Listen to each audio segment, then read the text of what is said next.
Today on an all-new Dr. Phil, Kelly Stapleton could face life in prison. For what? For the attempted murder of my daughter. State police say the woman tried to kill the 14-year-old girl by placing 2 burning charcoal grills inside a vehicle. What would possess a mother? You attempted to end both of your lives, and you failed. Epically failed. To do the unthinkable. Her aggressive episodes just never stopped. Izzy hit her mom 50 to 100 times a day. Now, in an exclusive jailhouse interview. What were the last words you remember Izzy saying to you? Inside the mind of a mother who attempted murder-suicide. The car is filling up with carbon monoxide. Did you ever think, what the hell am I doing? We were going to go to heaven together. Do you wish you had succeeded?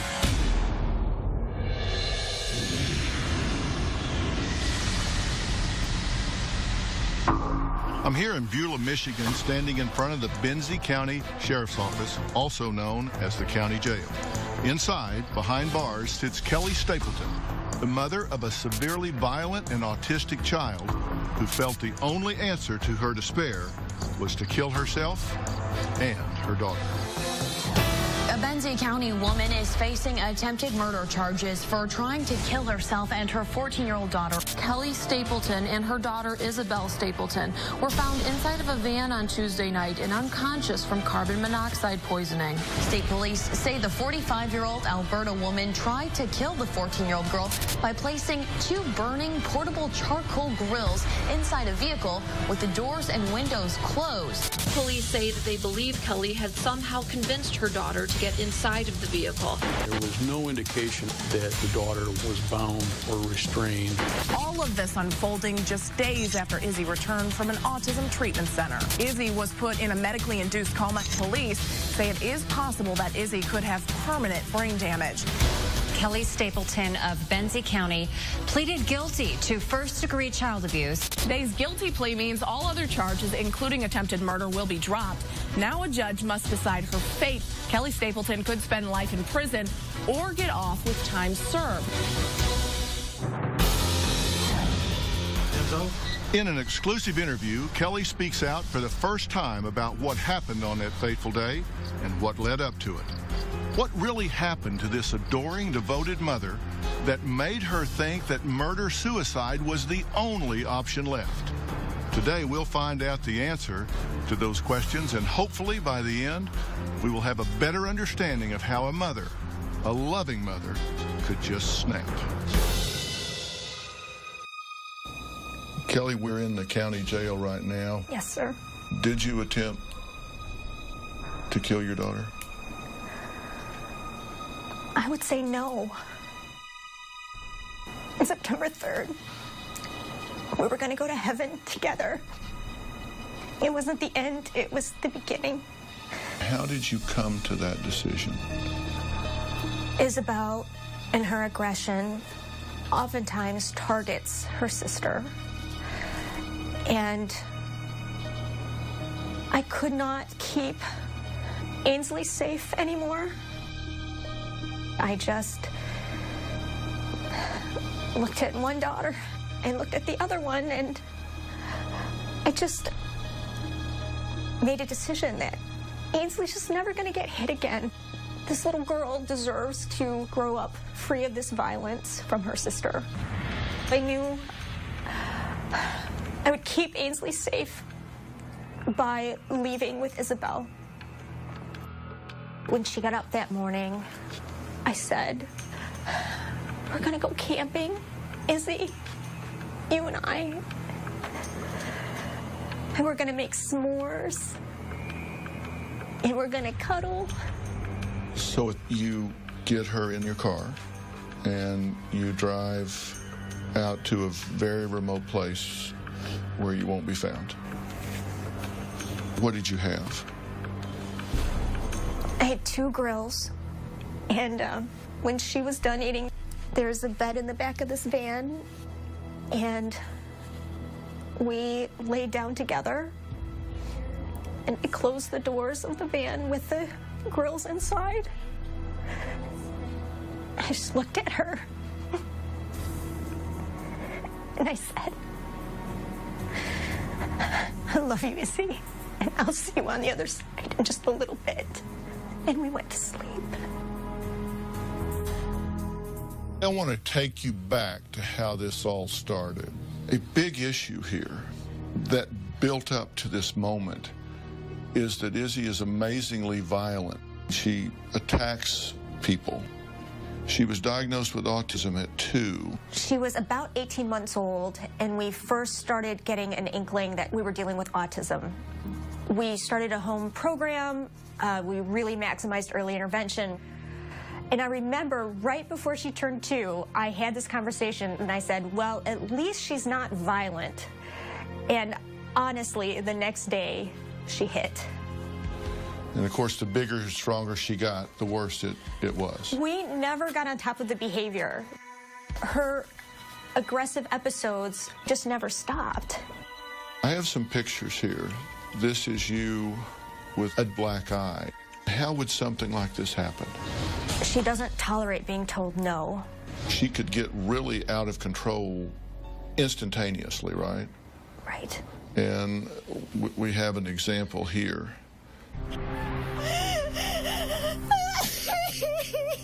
Billy's so sad.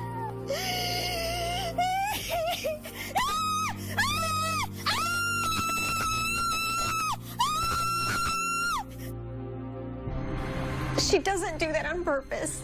She's so trapped in this aggression. She's just a little girl. She doesn't want to hurt her mom. She doesn't want to hurt her sister. Now, there was one time your husband, Matt, found you unconscious in the car. Yes. Izzy became very heightened when we were driving, and I tried to get home, and we were close, but she was pulling my hair, she was pulling on the steering wheel, and it just was not safe. It's a pretty busy road, and so I pulled over and called Matt. But in the meantime, she knocked you out. She did. How many times were you knocked out? Twice. Just completely unconscious? Yes. Here is a picture in the hospital, actually. What has happened here? She got aggressive with me. I did not have my phone in my pocket, so I couldn't call Matt for help. Ainsley was home, and she heard what was happening, and she called her dad, but by the time he got home, I was unconscious. You were completely unconscious? Yes. Would she stop once you were knocked out, or would she continue to hit you? Matt told me she was still standing over me when he showed up, so I think she continued to hit. You started a blog called The Status Woe. In November of 2012, you wrote, "I've been bruised from head to toe. I wear a DNR, do not resuscitate bracelet. I would hate to have to die like that twice." So you're saying if she beats you to death, if she knocks you unconscious, if you stop breathing, you literally wear a do not resuscitate bracelet? Yes, sir. I didn't want some well-meaning first responder to work valiantly to bring me back, only to have this happen again. One day I wore a counter on my pocket, and I kept track of all of the aggressive episodes for that day. I did a little math. She had an aggressive episode, an average of every 6 minutes. December 17th, you said her aggression continues to escalate. February 5th of 2013, "I'm so damn mad at watching my husband, a good man, work hard and never get ahead. He can't keep his family safe, and he can't fix his broken daughter." Were you starting to lose hope? Yes. You say on that same day, "We love our disabled daughter very much, but you should know that living with her is beyond horrific. Screaming tantrums, property destruction, hitting, biting, pulling hair, and kicking." You say, "She is loud and she is scary." Imagine the worst tantrum you've seen from a toddler. Now picture that with a teenager the size of an adult. That is what it looks like for us every day. Did you feel like, although she wouldn't intend to, Did you feel like she would eventually seriously injure or kill you or Ainsley? Coming up. Now, I understand that she was in a coma for 3 days. Tell me about this. I haven't seen that before. We now return to our exclusive interview with the mother who attempted to kill herself and her autistic daughter. I have no reason to think I'm going to survive this. Kelly Stapleton is in the fight of her life, trying to save her daughter from self-destruction and from killing her. Izzy is dangerous. The Stapletons tried everything from medication to pediatric psychiatry. We asked for help for a long time, and we were told ridiculous things like remodel your garage and put her in the garage, put her in foster care. Until finally in January, the family found the Great Lakes Center for Autism Treatment and Research in Portage, a residential facility for children with extreme behavioral problems, willing to take Izzy in. She might have a couple days where she's fine, and when she does have an episode, it's typically going to be a big one.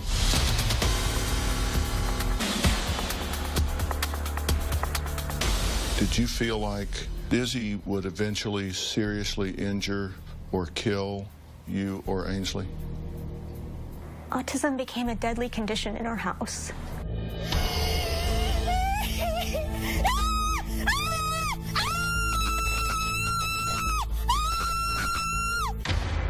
She entered an 8-month treatment program but stayed for 7 months. Why?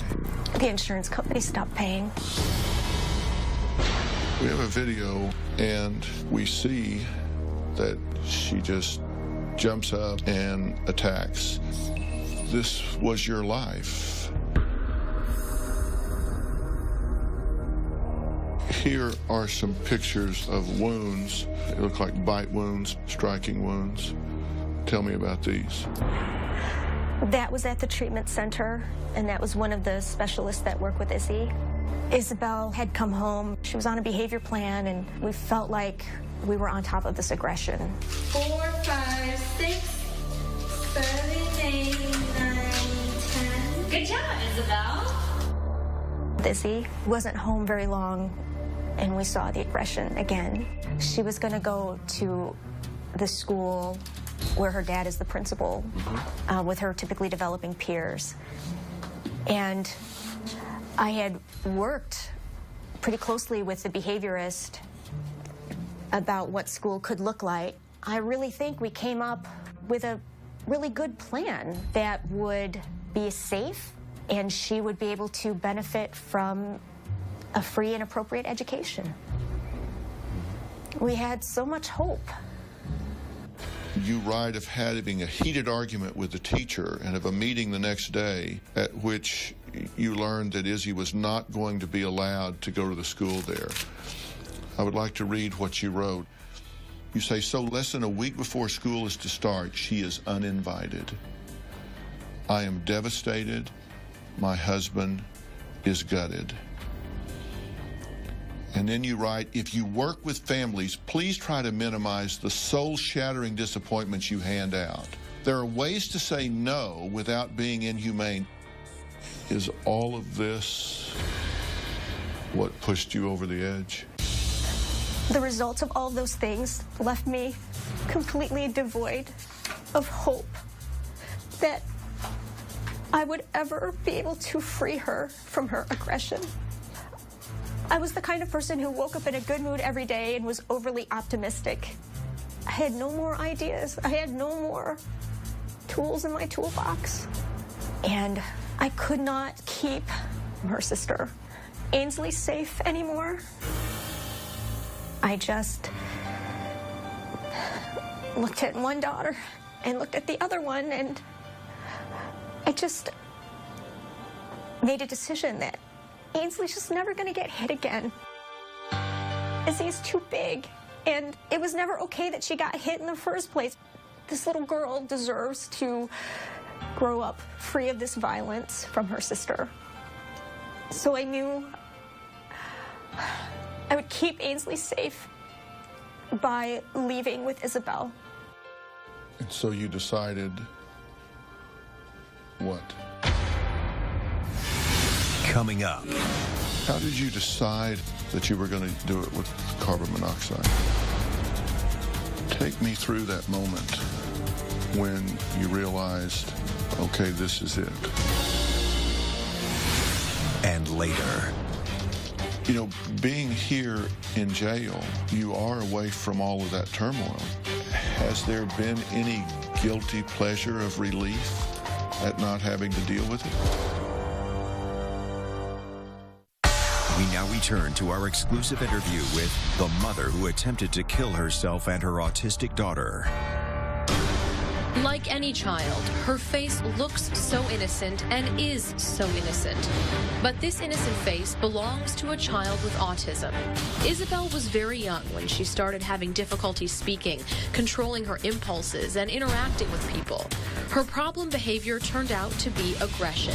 And as she got older, the aggression got worse. I started having significant injuries. Black eyes, sprained fingers, a mother's nightmare. Her own daughter attacking her. As the injuries pile on, Kelly fears not for herself, but for her daughter.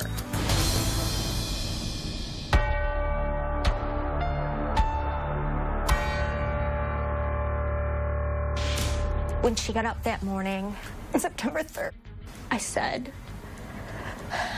we're gonna go camping, Izzy, you and I, and we're gonna make s'mores, and we're gonna cuddle.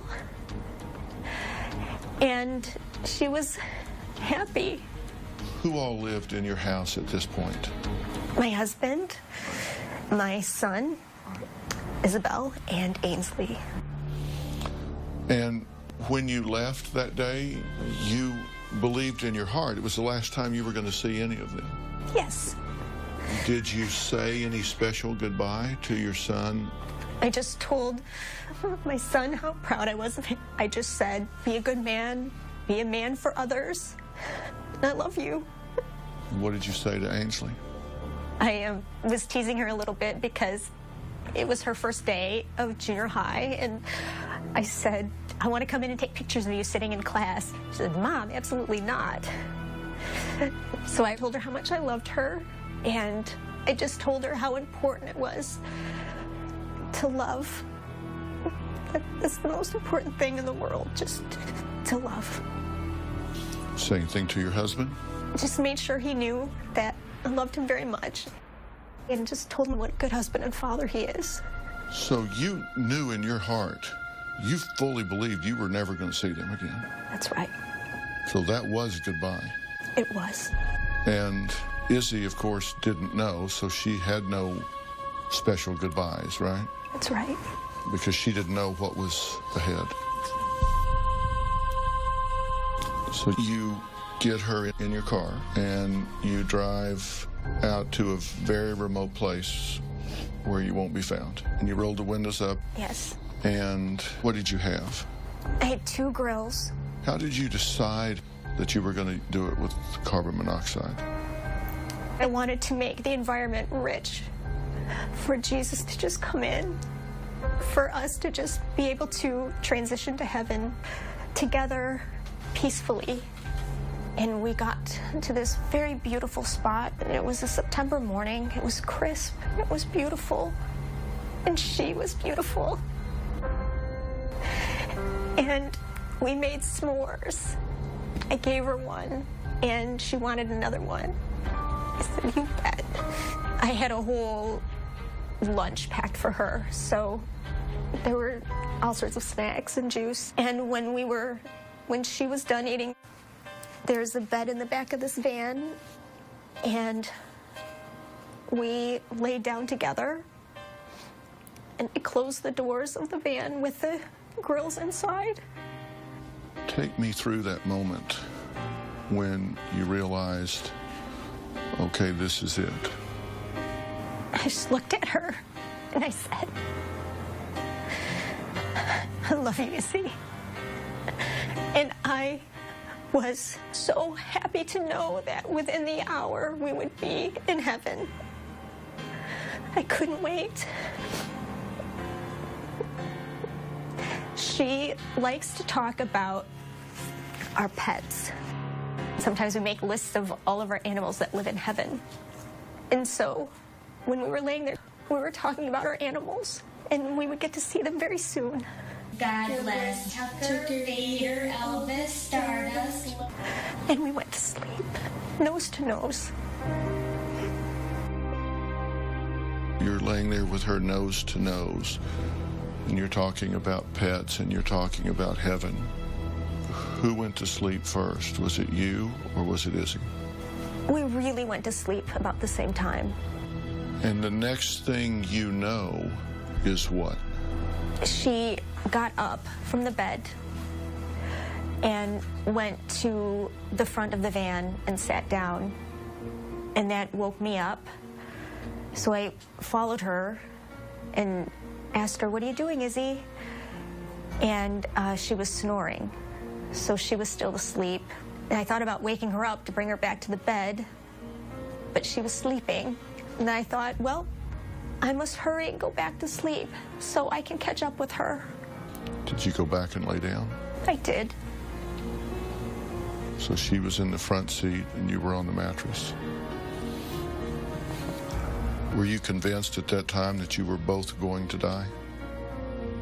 We were going to heaven. You didn't think about it as death? I believed that Jesus would come and take us. Were you sad or were you glad? I think I was relieved that it was over. She's just a little girl. She doesn't want to hurt her mom. She doesn't want to hurt her sister. What were the last words you remember Izzy saying to you? I love you, Mommy.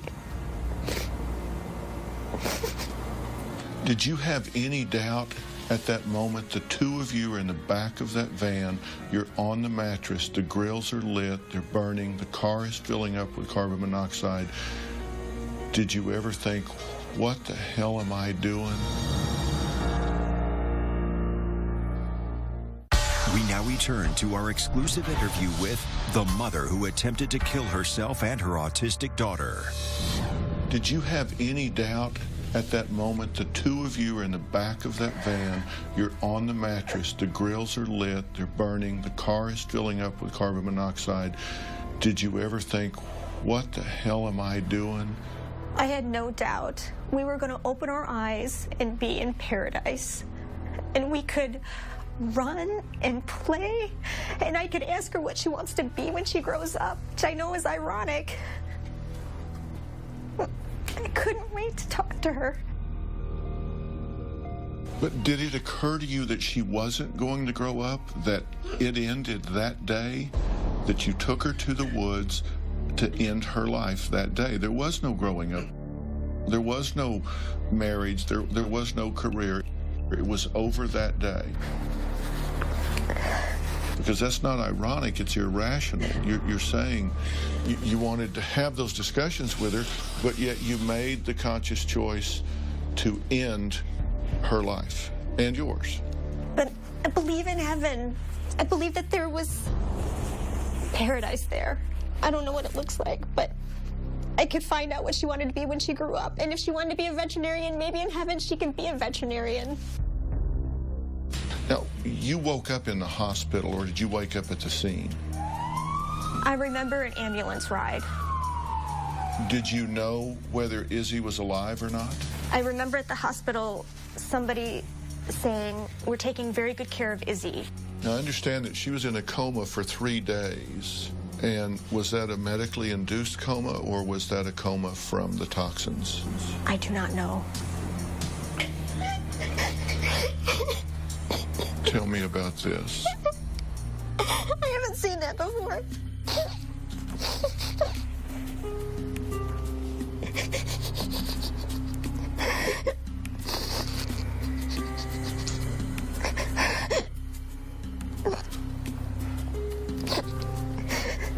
It says it all, doesn't it?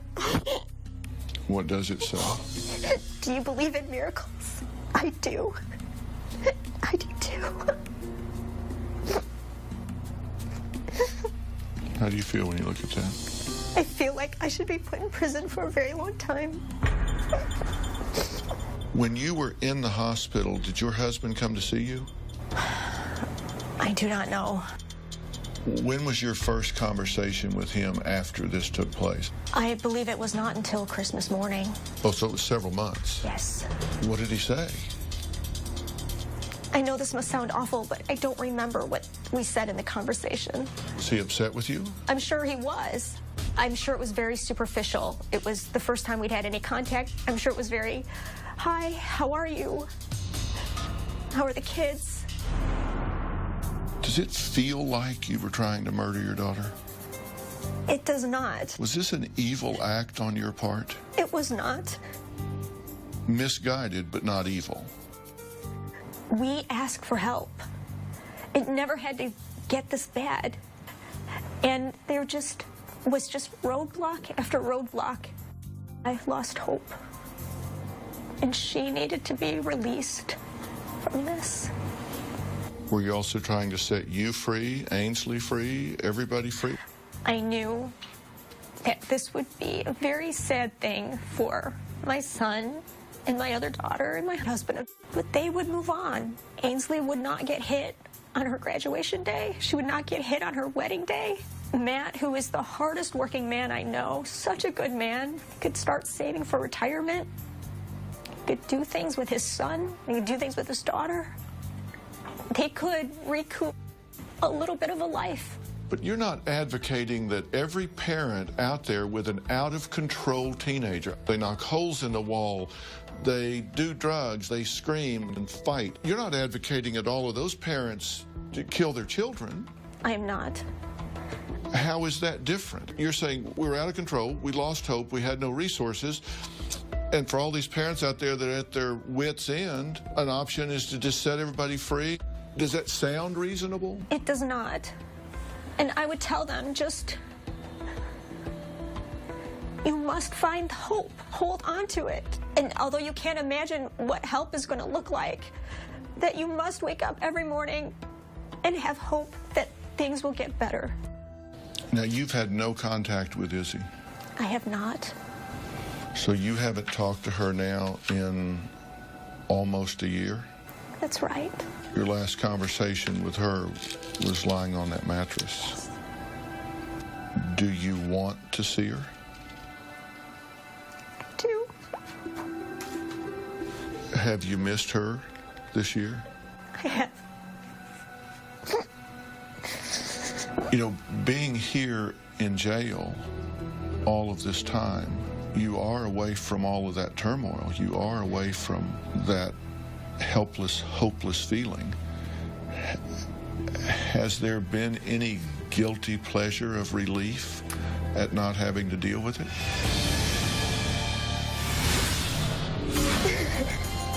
Will this ever happen again? And later, do you wish you had succeeded? We now return to our exclusive interview with the mother who attempted to kill herself and her autistic daughter. Kelly Stapleton, who you see right here at the top, just 2.5 weeks ago, she tried to kill her daughter and kill herself. Kelly's husband, Matt, says their 14-year-old daughter, Izzy, hit her mom 50 to 100 times a day. Matt told me what his wife did was not the answer, but they needed help that just wasn't there. And his family now is ripped apart. Kelly's struggle is that there isn't help out there. Everything has a roadblock. The tragedy that has occurred, the attempt on Izzy's life and her own, you know, she crossed that line, and nobody's ever going to condone that, and my family will never be the same. And this is what really tugged at my heart. When Izzy woke up from her coma, the first person she asked for was her mom. You know, being here in jail all of this time, you are away from all of that turmoil. You are away from that helpless, hopeless feeling. Has there been any guilty pleasure of relief at not having to deal with it? The jail of Benzie County has been a much kinder warden than the jail of autism has been. Have others in your situation reached out to you? They have. Many have. What have they said? They understand. Some of them say, I'm not going to judge you. We're just praying for you. We're praying for your daughter. We're praying for your family. Has anyone said they have considered the same thing that you did? Yes. Yes. Did you respond to them? What did you say? I said, you're not alone. You're not alone. Hold on to hope.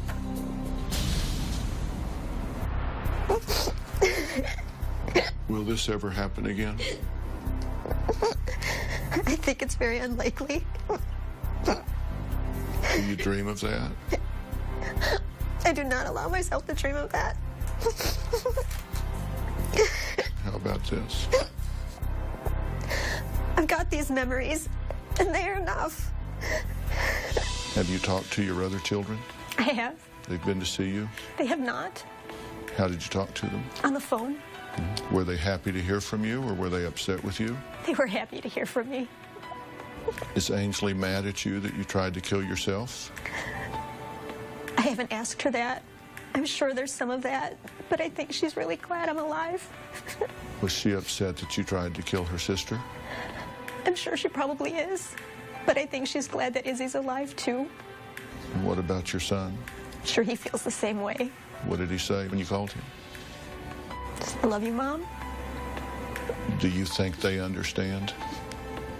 Not that they endorse it, but do you think they understand where you were at the time? I do think they do. She did have good times. Yes. Yes, she did. She had a life. Yes. She had a family. Yes. But you're still very much afraid for her, and you're still very much afraid for Ainsley. The events that caused September 3rd to happen are still the same. But you know in your heart that this was not an evil motive. I'm not saying that makes it okay, but I'm saying you say you feel in your heart that you didn't have an evil motive. That's right. Was this a bad choice? Yes. Why?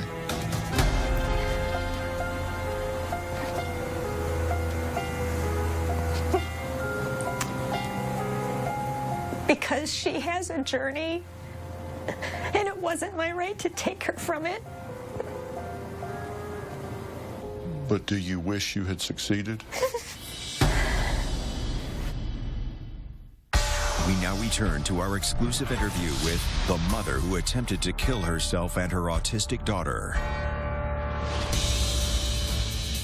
Do you wish you had succeeded? I believe, obviously, in heaven.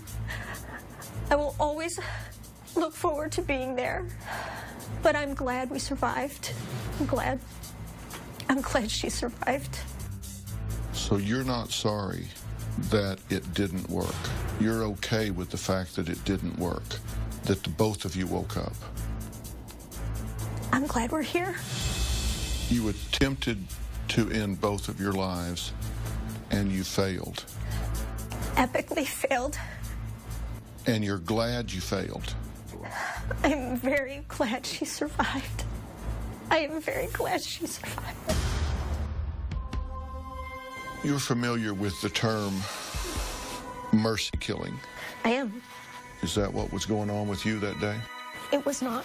How is it different? You said, I couldn't protect Ainsley. I couldn't protect Izzy. I couldn't control her myself. I was afraid of what was going to happen to her, that she was going to have a horrible life and disaster. Izzy and I were going together. We were just moving to a different zip code. We were moving to a better neighborhood. Will that sound crazy to people? It might.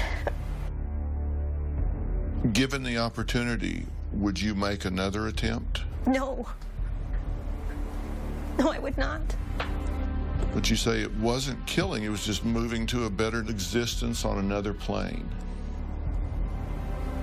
My perspective is different today. How so? She has so much to offer. this planet, this place. Well, how do you see that now, but you didn't see it a year ago? Being in the midst of it versus being away from it. Did you want to hurt your daughter, or did you want to help her? I wanted to help her. There was no way to fix it. We'd been down every avenue for help. We were just going to transcend this whole problem. It was an escape plan. It was an escape plan. Will you see her again? I don't know. I hope so. Do you need help to sort all of this out in your mind? Do you need help to gain clarity?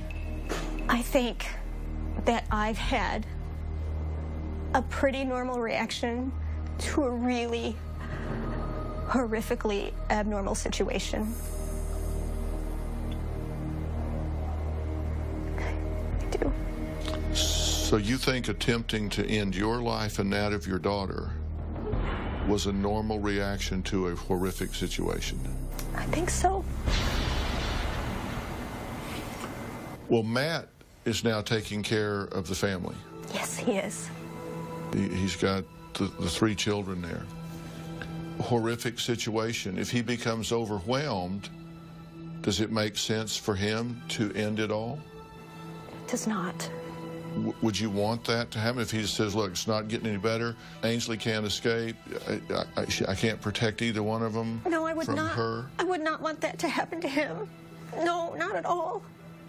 But you said it was a normal reaction to a horrific situation, then why is it not normal for him to do it? He's stronger than I am. You were weak. Yes. He has filed for divorce, correct? Yes, he did. Should he divorce you? I think so. I think Why? he did the right thing. Why? I think that he has to take care of the kids and himself. And I think it was probably good to distance himself from me. How do you feel about that? I feel like it was an honor to be his wife for 18 years. We've run out of time for today, but tune in tomorrow for more of my exclusive interview with Kelly Stapleton from Behind Bars.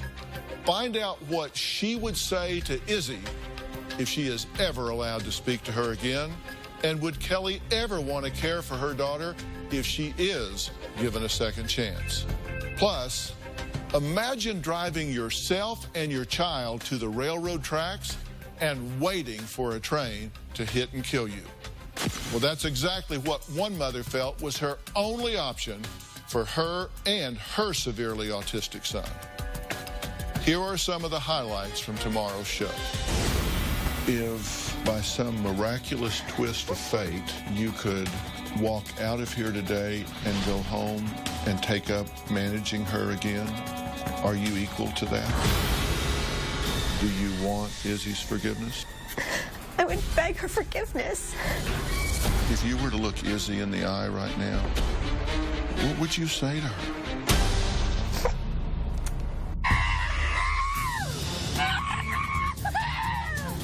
He pushed me down the flight of stairs once. I would get bloody lips, broken bones. The truth is, you have seriously contemplated killing yourself and your son. Yes. I want to thank Kelly Stapleton for sitting down with me and telling her side of the story. I also want to thank the Benzie County Sheriff's Department, especially Lieutenant Conquest and his staff, for accommodating this interview for us today. If you are a parent who's pushed to your limits, please, please continue to ask for help. For more information on today's show, go to drphil.com. We'll see you next time.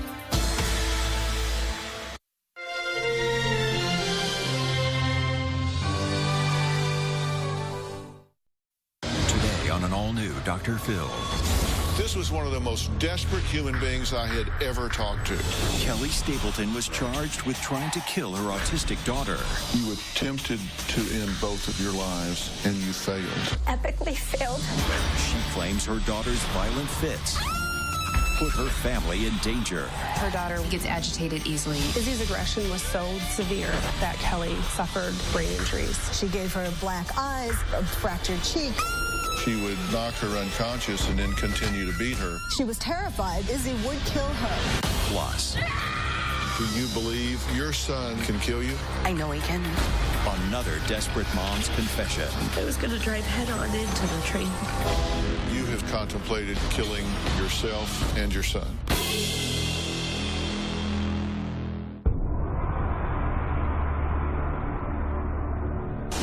I want you to listen to this video.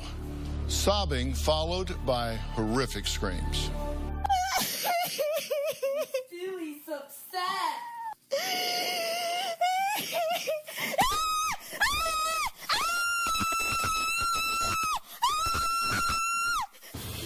Those are the cries of 46-year-old Kelly Stapleton as her then 13-year-old daughter Izzy beat her mom bloody during a violent rage. Now, Izzy suffers from what has been diagnosed as a severe case of autism that leaves her unable to control her severe outburst. It has landed her mother in the hospital twice. Now, pushed to the brink, Kelly did the unthinkable. One day last September, she drove Izzy to a deserted area, made her s'mores, and then shut the van doors for what she hoped would be the final time. That day, she attempted to take both her and Izzy's lives. Now, luckily, Kelly and Izzy both survived, but now Kelly sits behind bars facing life in prison for a felony charge of first-degree child abuse. Is this once devoted mother a monster, as some believe, or a mother pushed to the brink by despair? Yesterday, you saw the first part of my exclusive interview with Kelly Stapleton, where she shared her story for the very first time. Today, you'll hear the compelling conclusion to our conversation, and we'll find out how the rest of Kelly's family is coping with this tragic situation. But first, here's what happened yesterday. A Benzie County woman is facing attempted murder charges for trying to kill herself and her 14-year-old daughter. Kelly Stapleton and her daughter Isabel Stapleton were found inside of a van on Tuesday night and unconscious from carbon monoxide poisoning. State police say the 45-year-old Alberta woman tried to kill the 14-year-old girl by placing two burning portable charcoal grills inside a vehicle with the doors and windows closed. All of this unfolding just days after Izzy returned from an autism treatment center. Izzy was put in a medically induced coma. Police say it is possible that Izzy could have permanent brain damage. Kelly Stapleton of Benzie County pleaded guilty to first-degree child abuse. Today's guilty plea means all other charges, including attempted murder, will be dropped. Now a judge must decide her fate. Kelly Stapleton could spend life in prison or get off with time served.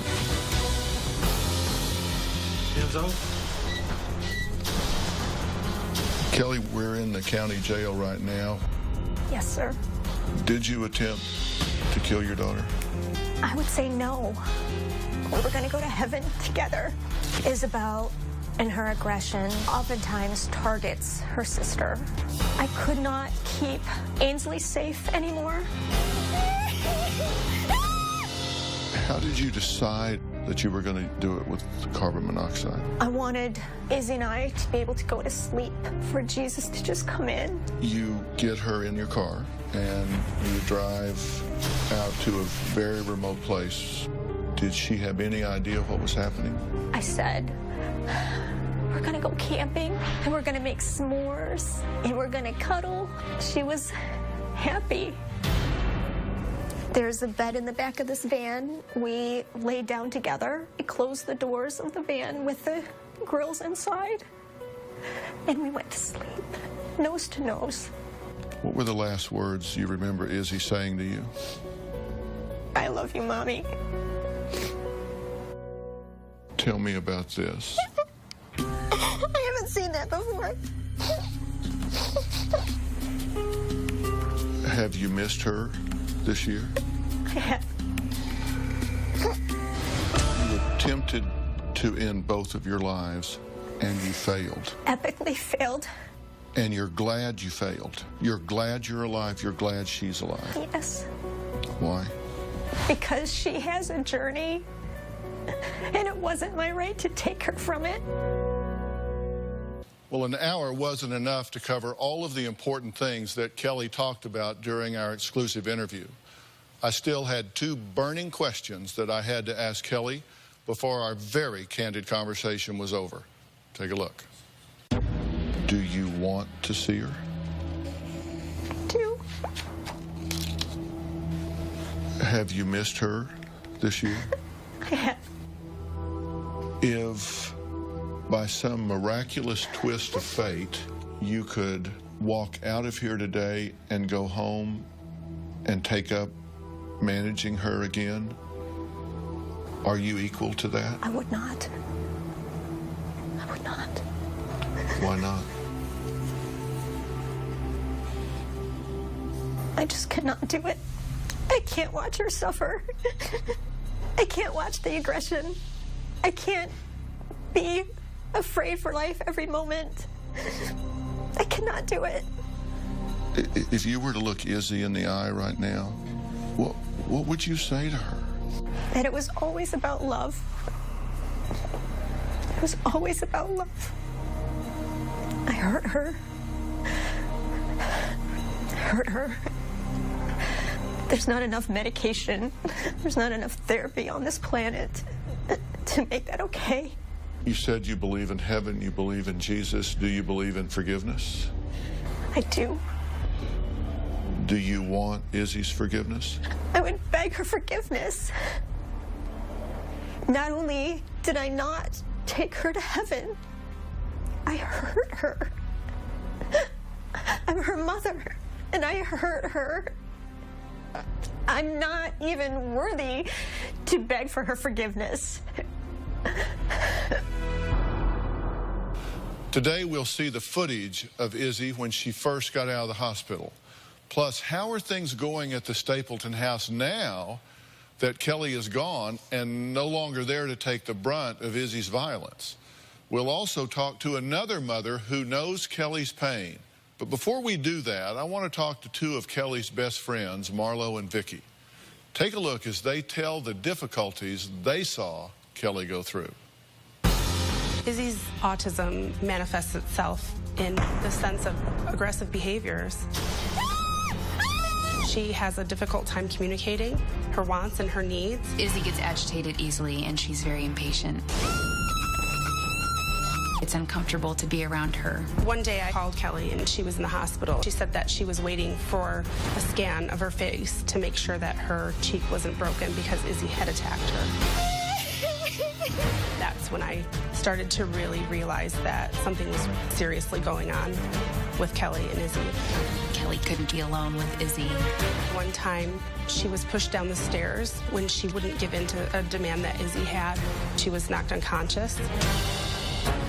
Kelly had to call the police. Izzy's aggression was so severe that Kelly suffered 3 traumatic brain injuries. Kelly was terrorized. Izzy was constantly hitting Kelly in the head, and Kelly was beginning to suffer things such as memory loss.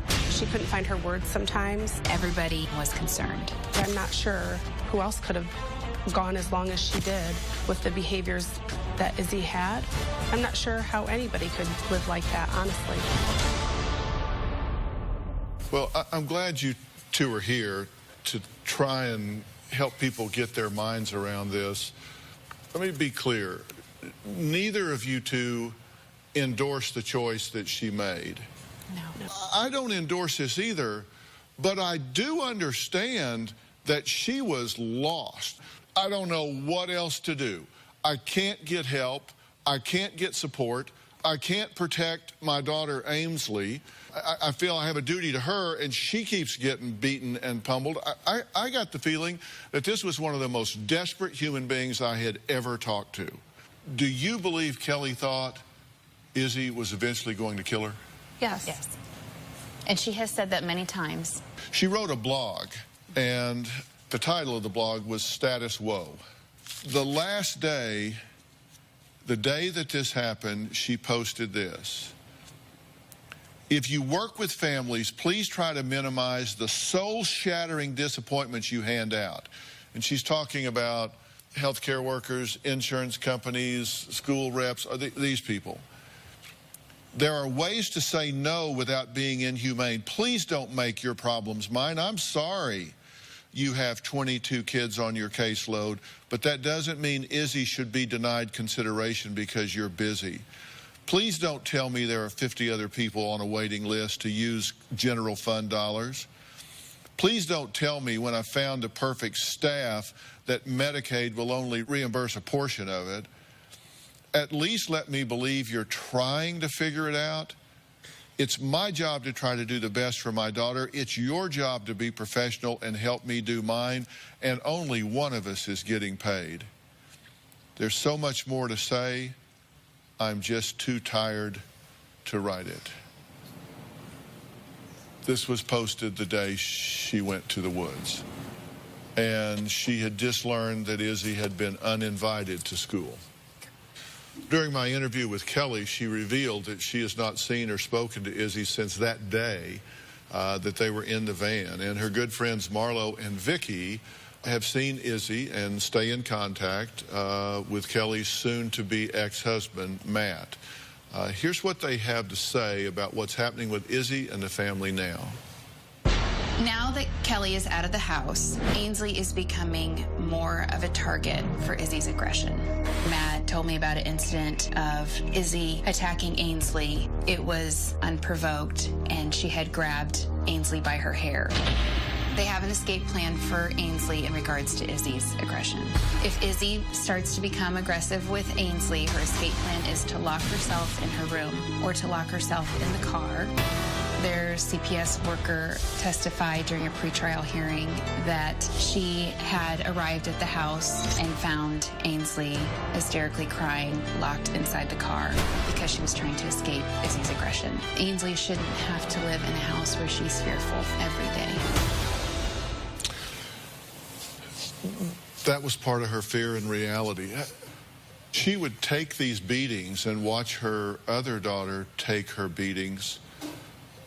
What was her reaction? How did she feel about that? Sometimes she would kind of normalize that to a degree and just say, you know, Izzy beat me up again, or we had this, you know, conflict, but it's going to be okay. I'm going to be okay. We're going to move on. But then there were other times when we would talk a little bit longer, and then she would really confide in me about how she felt about it. I mean, she would cry, and those were the times that she felt hopeless. And that's when you started to really be afraid for her. But where we were at this point is understand that, you know, Izzy's aggression as she got older became worse, and Izzy became larger, and this became more of an issue, and Kelly was getting more, you know, it was attacked. Kelly finally found a facility called the Great Lakes Center to get Izzy help. So she's at the center getting help. You would think that Kelly would finally get to relax. She could not, because every single week it was up for debate whether Izzy was going to be sent home abruptly or she was going to get to stay. The whole idea was to integrate her slowly back into the house, and that didn't happen. And what we're seeing in the background here is just that this was constant. Yes. Right? And so the insurance company said, basically, we're not going to further this. It's not being successful. We're going to stop paying. The center said, we can't keep her here if we don't have funding for her. And instead of integrating her slowly back home, they sent her home.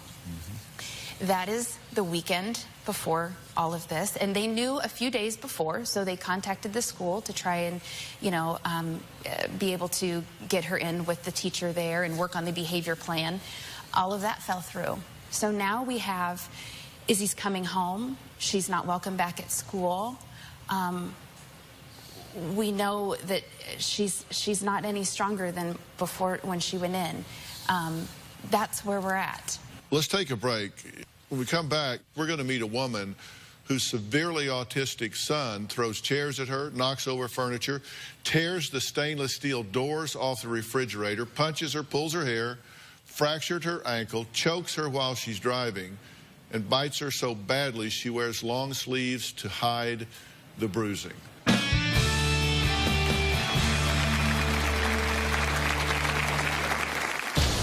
When he rages out, it's horrible, and that's when I'm scared. I know my son could kill me. You know, being here in jail, you are away from all of that turmoil. Has there been any guilty pleasure of relief at not having to deal with it? The jail of Benzie County has been a much kinder warden than the jail of autism has been. Now, Dr. Carol Lieberman spent 20 hours over a period of 3 days doing a clinical interview with Kelly, and she's here today. Dr. Lieberman, I think everybody does want to understand what her mental state and condition was at the time. What can you say about that? Well, you know, what's important to realize is that Izzy was diagnosed when she was 2 years old. When Izzy got to be 8 years old, she became violent. She had these tantrums, these aggressive tantrums. And the bigger Izzy got, the more violent these tantrums were. And she gave her black eyes, she gave her a fractured cheek, nose, she was hitting her in the head all the time, kicking her in the abdomen all the time. And the final two things were when she hit her head so hard that she lost consciousness. The key is, I diagnosed Kelly with a number of disorders, including post-traumatic stress disorder. It was a war zone in her home. When that day, on September 3rd, 2013, she was in a dissociated state. To her, it wasn't murder or killing. She was, in her mind, taking her to heaven. She was accompanying her to heaven. And that was totally dissociated from murder, killing, anything else. She was doing this as a sacrifice. Even though not intentional, do you believe Izzy would eventually have killed her? Yes, yes I do. Because the violence was escalating. The last two severe things were loss of consciousness. I mean, she could have died then. You know, one of the things I asked Kelly is, did she have information as when she would be knocked out, whether Izzy would continue to beat her after she was unconscious? And she said there was no question about it, that she would knock her unconscious and then continue to beat her. Absolutely. And one of the things that they were thinking of when the school rejected Izzy was for Kelly was even willing to go back to where the original treatment center was to continue Izzy in the school that she was going to there. And she was going to live with Izzy alone in an apartment there. And she was terrified because she figured Izzy would kill her. And also, Izzy would do something like inadvertently start a fire on the stove trying to cook, and she'd kill herself too. And, you know, that's the reality that we're talking about here. Now, my next guest lost her husband in a freak car accident, and then 4 months later, another bombshell was dropped. Take a look. Preston was my first child. I fell in love, but I felt something was not right. I took him to a pediatric neurologist to get tested. It came back that he definitely had autism. As far as I can remember, Preston was aggressive. Even as a baby, he would scratch my face or pinch me. The older he got, the aggression got worse. There was a time that Preston hit me. He punched me so hard that it knocked the wind out of me, and it left a huge bruise. He would just open palm, slap me across the face. Don't hit me!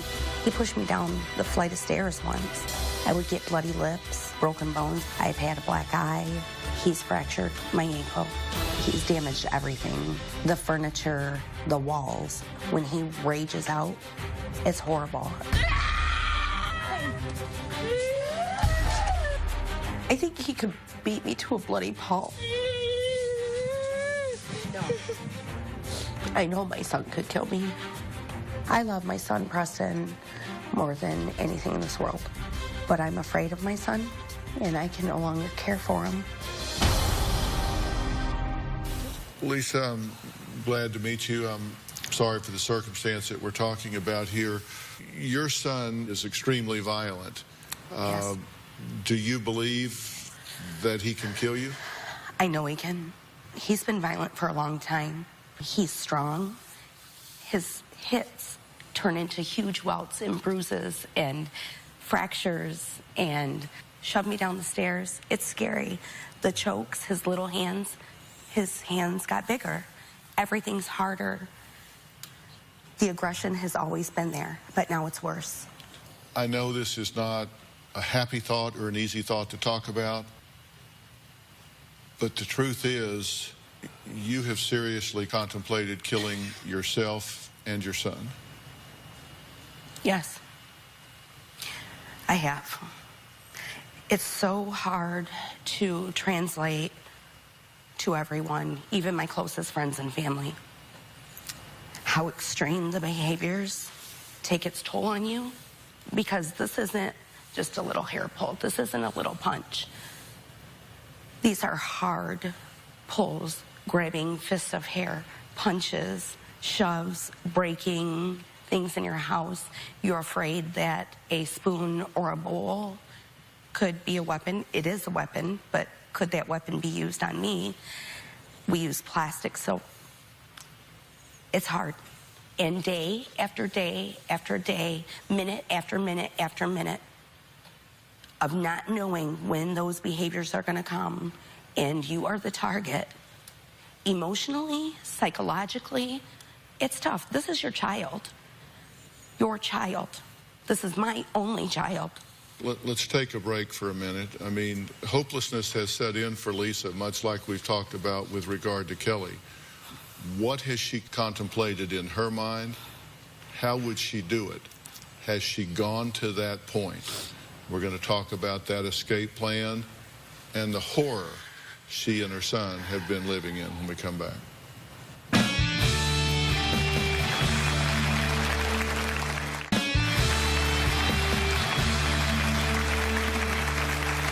Lisa was living a life of constant abuse with her severely autistic son, Preston. Much like we've talked about with Kelly and Izzy, Preston beat her, choked her, broke her bones, and posed a constant danger for others. Now, Lisa spent everything she had, over $250,000, trying to help him, but frankly, life just never got better. So she devised an escape plan that she thought would be an option to end all the pain.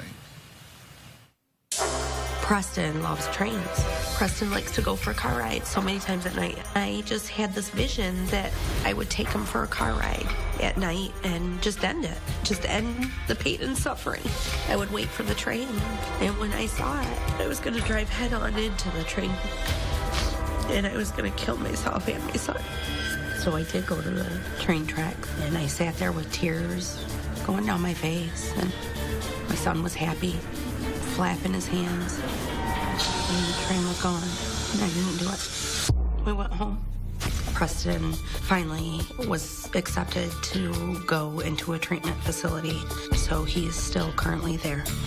I feel like I sent him away. I feel like a bad mom for that. No one can understand the guilt that I have, but if Preston were still home, we would both be dead.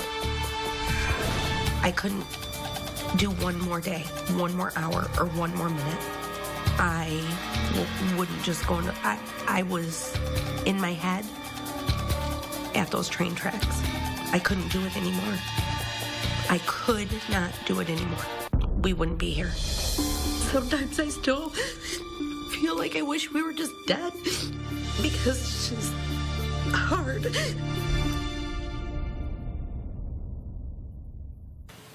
What's your reaction to watching yourself say those things? Who says that? What kind of parent says that about their child? Would you have ever thought or fathomed that you as a mother could actually contemplate killing your child? No, never. I'm a normal person. I had hopes and dreams for my son when he was born. I can't wait to hear "I love you, Mommy," and it never happened. And the mom that I thought I was going to be never happened, and the son that I thought was going to be was never there. Did I think that I would ever say those words or even contemplate it? Of course not. Who would think that? So I assume you weren't shocked when you heard what had happened with Kelly. I was shocked,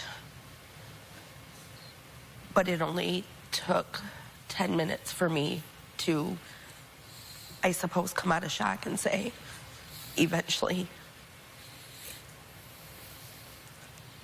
if she hadn't, maybe Izzy was going to kill her. And I understood right away. I knew. And I felt really lost and frustrated and angry, never at Kelly, but at the system. You know, Kelly made a comment, the jail of Benzie County is better than the jail of autism. I believe it. I know it. I mean, I've never been to jail, but of course we're in contact and we talk about that often, how jail is better than the day-to-day struggle of autism. Sleep, food, water. No beatings. No beatings. Yeah. No extreme violence by your child. What I want people to do is try to understand the mindset. It is not a rational decision. It is not something that I want you to contemplate. It's not something I want you to do, because there is always that next option, that next alternative, that hope being around the corner. Ending the life of your child, even if you sacrifice yourself in the same act, is just simply not an option. That's just not something that you have the right to do. But that doesn't mean you have to stay in the situation you're in. When we come back, we're going to look at exclusive footage of Izzy after she was released from the hospital, plus how Kelly's husband, Matt, is coping now that he is the only parent in the home with Izzy and the other children.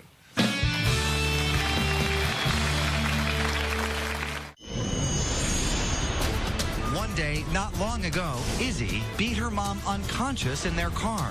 And we were on the highway, and she started to overpower me, so pulling my hair, pulling the steering wheel. I knew this was going to be bad. But it was after an even more violent attack that Kelly recorded in a desperate attempt to get help from her local community mental health that she finally reached her breaking point. I was screaming to my local CMH, without exaggeration, that I needed help.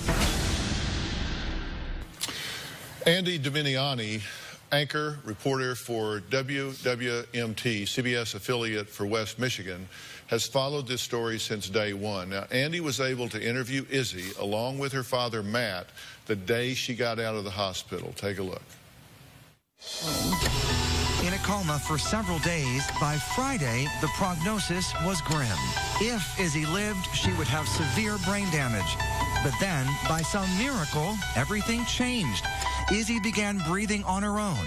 Then she simply opened her eyes and started talking. She said, tube out. And then Matt came immediately to her bedside and she said, you know, Daddy, tube out. So it was like she was gone and then she was just back. We prayed every day and thank God that she came out, pulled through her coma, and now she's doing fantastic. Alicia, Brian, Davis. Within 2 weeks, Izzy was home again. The brain damage caused by carbon monoxide affecting her balance and motor skills, but improving every day.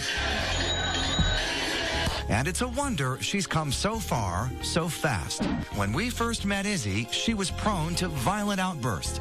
Now her aggression has decreased dramatically due to a token reward system where she earns her favorite things. It's incredible. She is doing amazing. Every day, it's more and more of herself. What would you like to buy? iPad ticket. You go back 10 months and it's a whole different kid. She's really doing a nice job following our program. We're still have a tight schedule, and we're trying to keep incorporated all the things that she was doing while she was at the center. Well, Andy, thanks for joining us. You knew Kelly and Matt from college, right? I knew both Kelly and Matt 20-some years ago in college. I heard from her for the first time about a year and a half ago. I knew that they had an autistic child, but I had no idea. And she contacted you asking you to do a story to try to bring awareness to this situation. She'd been yelling, she said, at the top of her lungs for years. Nobody could hear her. She knew I was in the media. She was out of options. I'm sure she didn't want to call me, but she did. I'm glad she did. When this happened, what was your reaction to it? I couldn't believe what I was hearing. I didn't believe it. I thought that there must be a mistake. I was in complete shock. Mm-hmm. You visited her in jail. What was her focus at that point? What did she talk about? Izzy. She was talking about Izzy. You've talked to Matt. What did he say? He was very concerned about Kelly, about her mental health. He was so grateful that he got to keep his daughter. He just kept saying, I'm the luckiest guy in the world. Can you imagine that? I'm the luckiest guy in the world. I didn't lose my daughter. How do you think he feels towards Kelly at this point? He's conflicted. He loves her. He's furious with her. He's heartbroken. He's hopeful. He feels a million things. And he's in a no-win situation when it comes to Kelly. So what does the future hold? Well, we're going to talk about what the future holds for Izzy, and also we're going to share with you what Matt had to say to us.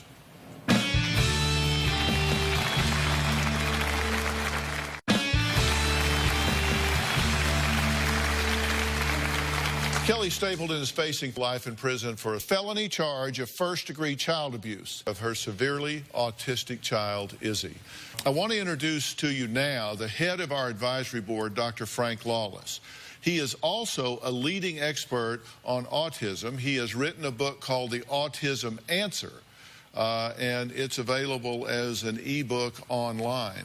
Dr. Lawless, you and I have had much ongoing dialogue about Izzy and about this situation before I went to do the interview with Kelly. And for people that don't know, I don't want you to glaze us over, but I do want you to give us some sense of what is going on. What makes this child, Izzy, what makes this child, Preston, do what they're doing here?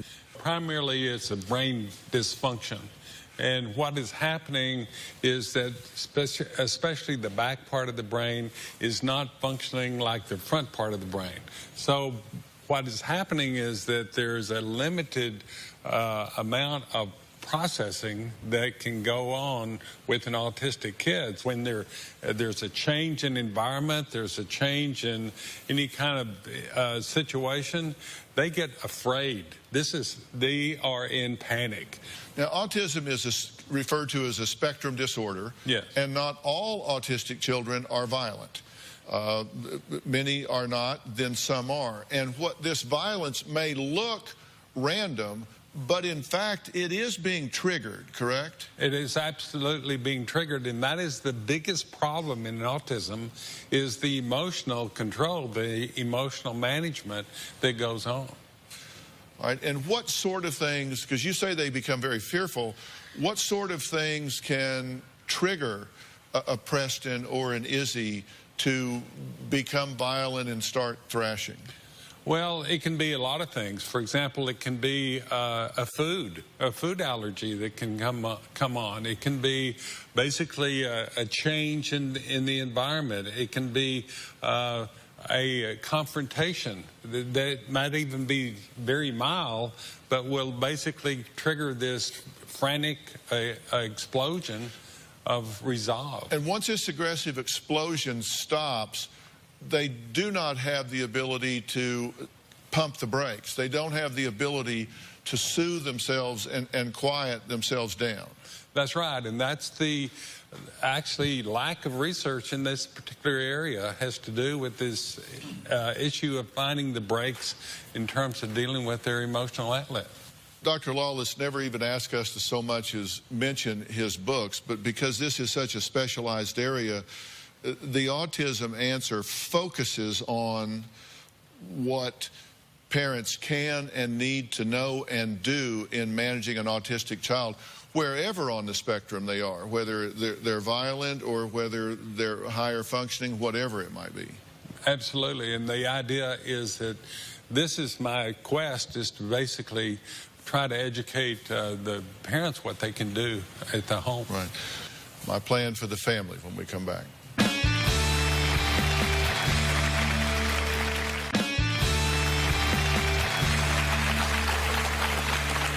Kelly recently pled guilty to a felony charge of first-degree child abuse, a plea that carries the possibility of life in prison.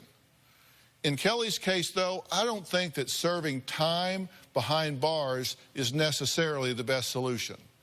If allowed, we would like to provide the court with some sort of alternative for Kelly, starting with an evaluation and a clear mental health plan. I also talked to Kelly about what we want to do for Izzy, her daughter. Kelly, we're going to start working real hard to try to get to the bottom of what's going on with Izzy. We want to take her to the P&P Center in Dallas and do a multimodal diagnostic workup and evaluation of her to try to find out everything that's going on with her. And then once we have those answers, then we're going to get those experts to work with all the resources available to come up with a strategy to try to get this young girl some peace in her life. We want her in the home, in the school, in her community, with friends and a life. And so the whole goal is reunification. We're going to get busy on this, and we're going to keep you in the loop every step of the way. Okay? Kelly, I wish you the absolute best. Thank you. Since Kelly's husband, Matt, is now the custodial parent, we offered him a detailed treatment plan for Izzy.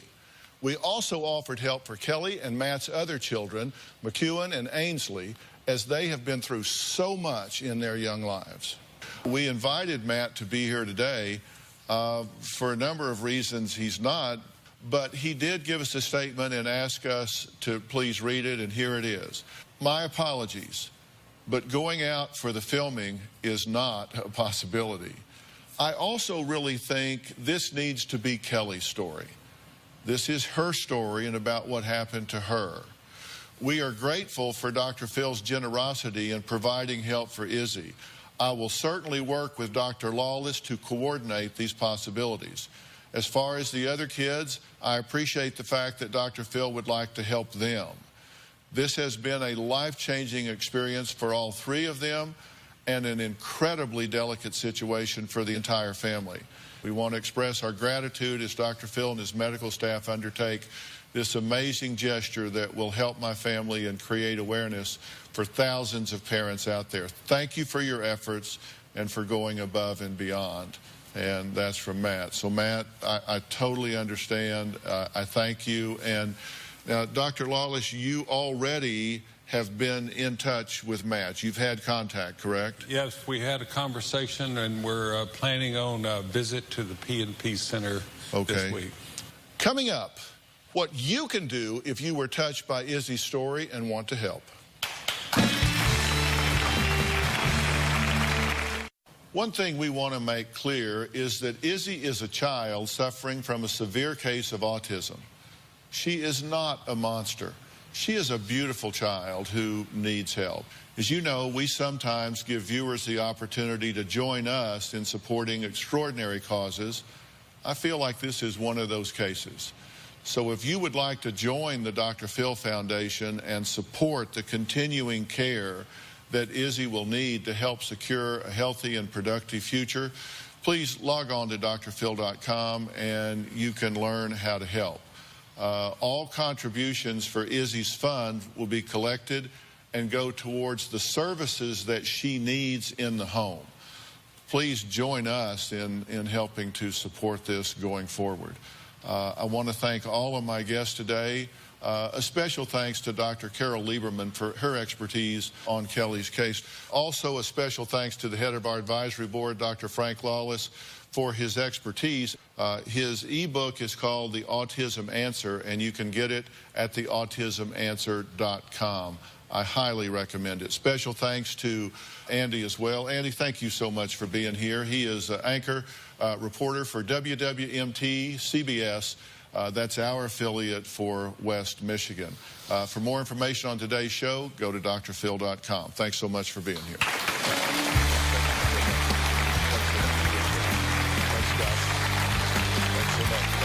Thank you. Really appreciate it. Thanks so much. Thanks, guys.